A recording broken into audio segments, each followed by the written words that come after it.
a un nuevo episodio de Magara Podcast. En el día de hoy tenemos a una psicóloga, una excelente psicóloga, María Camila Díaz. Es psicóloga clínica con enfoque humanista y nos va a responder algunas preguntas que tenemos acerca sobre el dolor transgeneracional y cómo perdonar mi historia sin olvidar.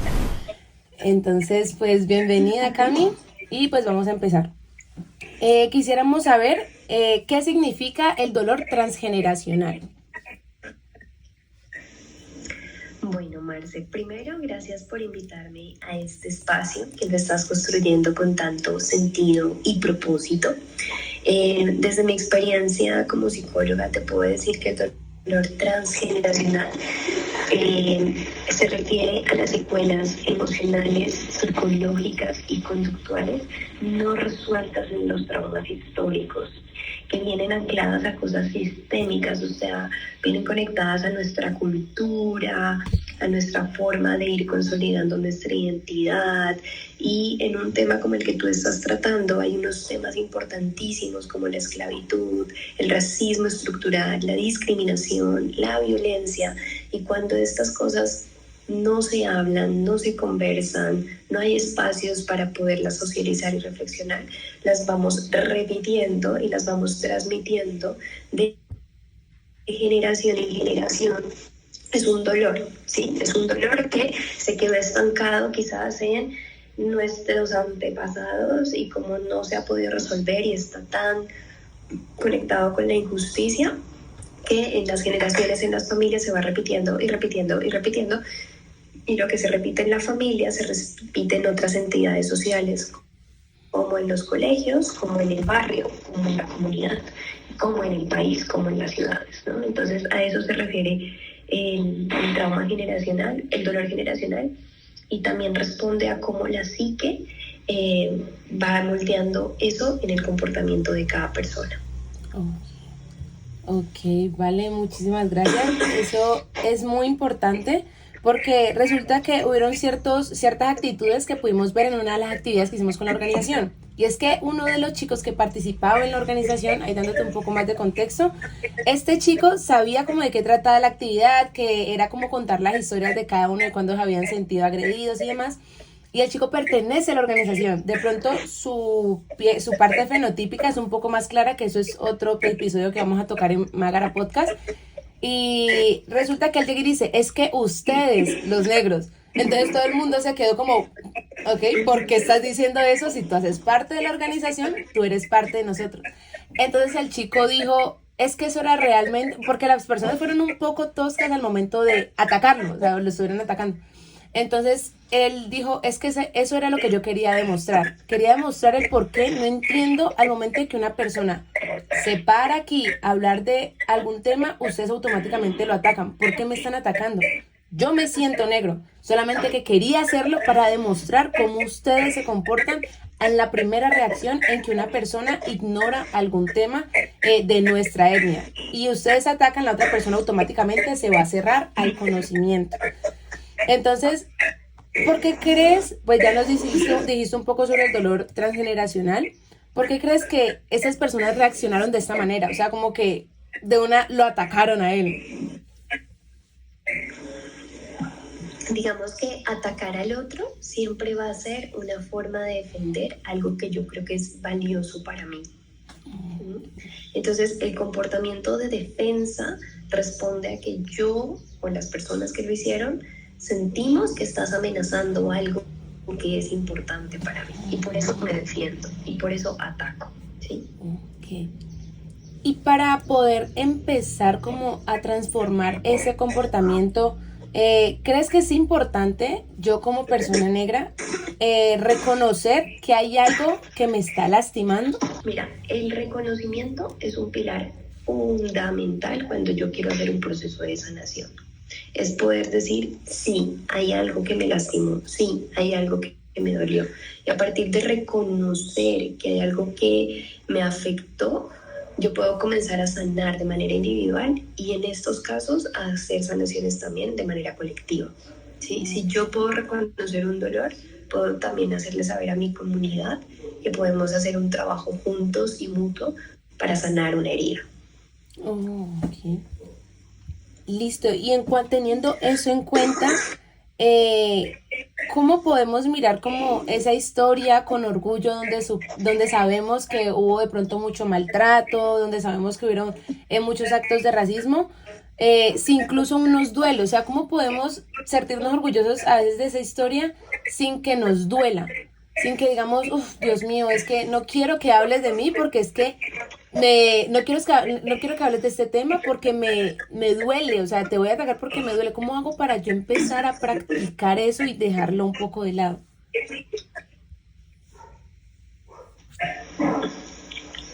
Bueno, entonces lo que yo entiendo es cómo ver un poco la historia desde el orgullo, ¿no?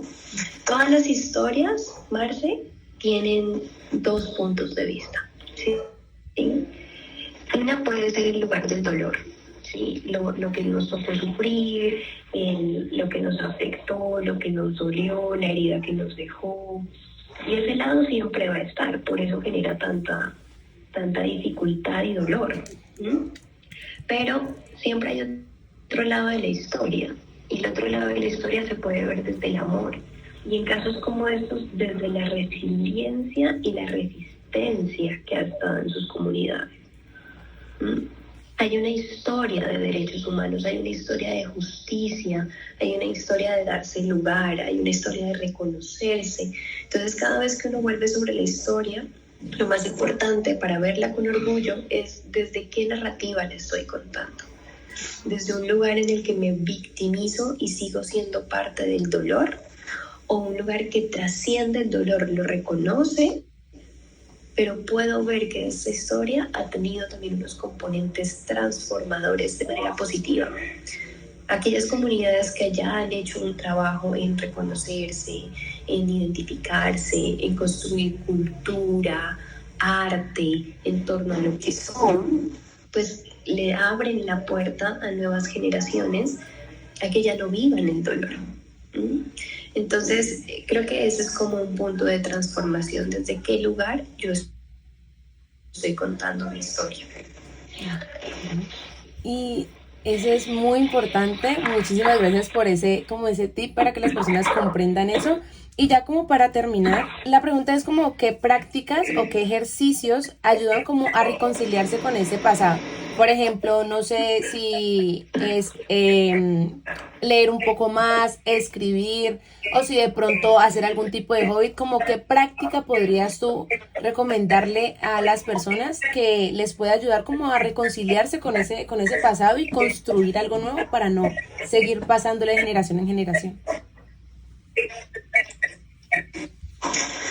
Pues Marce, en ese caso yo creería que primero reconociendo que no todo depende de mí completamente. Es decir, la reconciliación con mi historia y con esta historia tiene un componente comunitario importante. Y tiene un componente familiar también. Entonces, por ejemplo, una de las primeras prácticas que yo recomendaría es que yo sea consciente de dónde vengo. Entonces, en ese caso, yo puedo hacer un árbol genealógico. ¿Quiénes son mis papás? ¿Quiénes son mis abuelos? ¿Quiénes eran mis bisabuelos? ¿Qué trabajos tenían? ¿Por qué eran reconocidos? Como encontrar valor en mi propia historia. ¿Cómo ellos lidiaron con esa historia también? Y creo que encontrando, esa puede ser una posibilidad, como yo en mi propia historia puedo encontrar valor. Otra práctica que una persona podría tener es pertenecer a grupos en los cuales podamos tener espacios seguros para conversar, espacios seguros para expresar lo que a mí me da vergüenza, lo que a mí me da rabia, lo que a mí me pesa, ¿sí?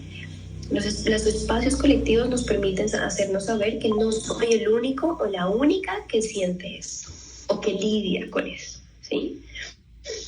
Otra cosa que me parece hermosísima y que yo lo he visto mucho es cómo el arte funciona como una apuesta para reconciliarte con tu historia. Entonces, por ejemplo, cómo yo transformo este dolor en expresiones artísticas.